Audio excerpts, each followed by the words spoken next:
Hello, good morning, and welcome to my channel, Mediterranean Cooking by Marina.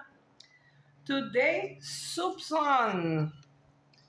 We have officially started fall on Saturday, September 23rd. And with the weather getting cold, I thought it was a good idea to start making some soups on the channel so we can enjoy them throughout the fall and winter months.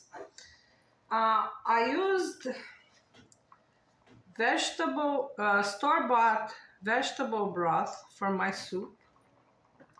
I made it the easy way, and some mirepoix mix. Mirepoix is just onions, carrots, and celery that are diced. So you mix it up, and there you have it. I bought mine at the store yesterday, at the grocery store. However, you can make yours.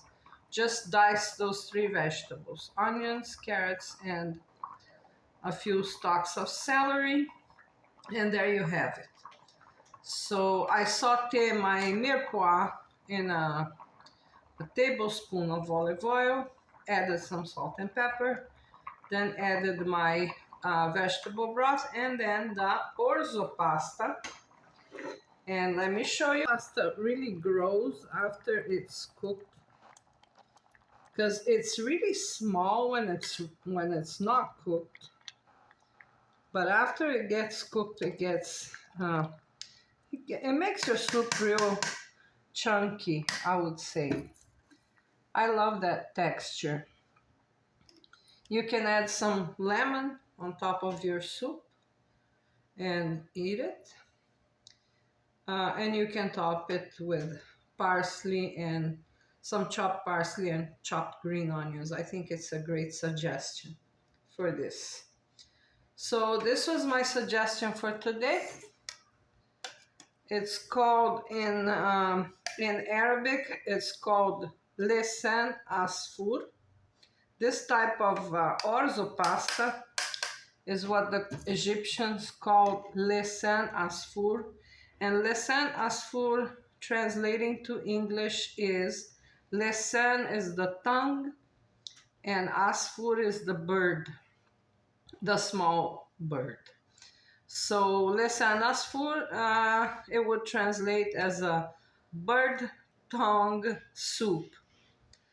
I will leave all the ingredients and quantities and how to make this in the description. It is real easy, so I don't think anybody will have any difficulty making this. It's a great comfort food, great for this weather that is started to cool right now. I hope you guys like the suggestion for the day, Lessan Asfour or bird's tongue soup. I will end up my video here. I'll be finishing here. I wish you guys a great weekend, and I'll see you guys on our next video. Thanks for watching. Bye bye.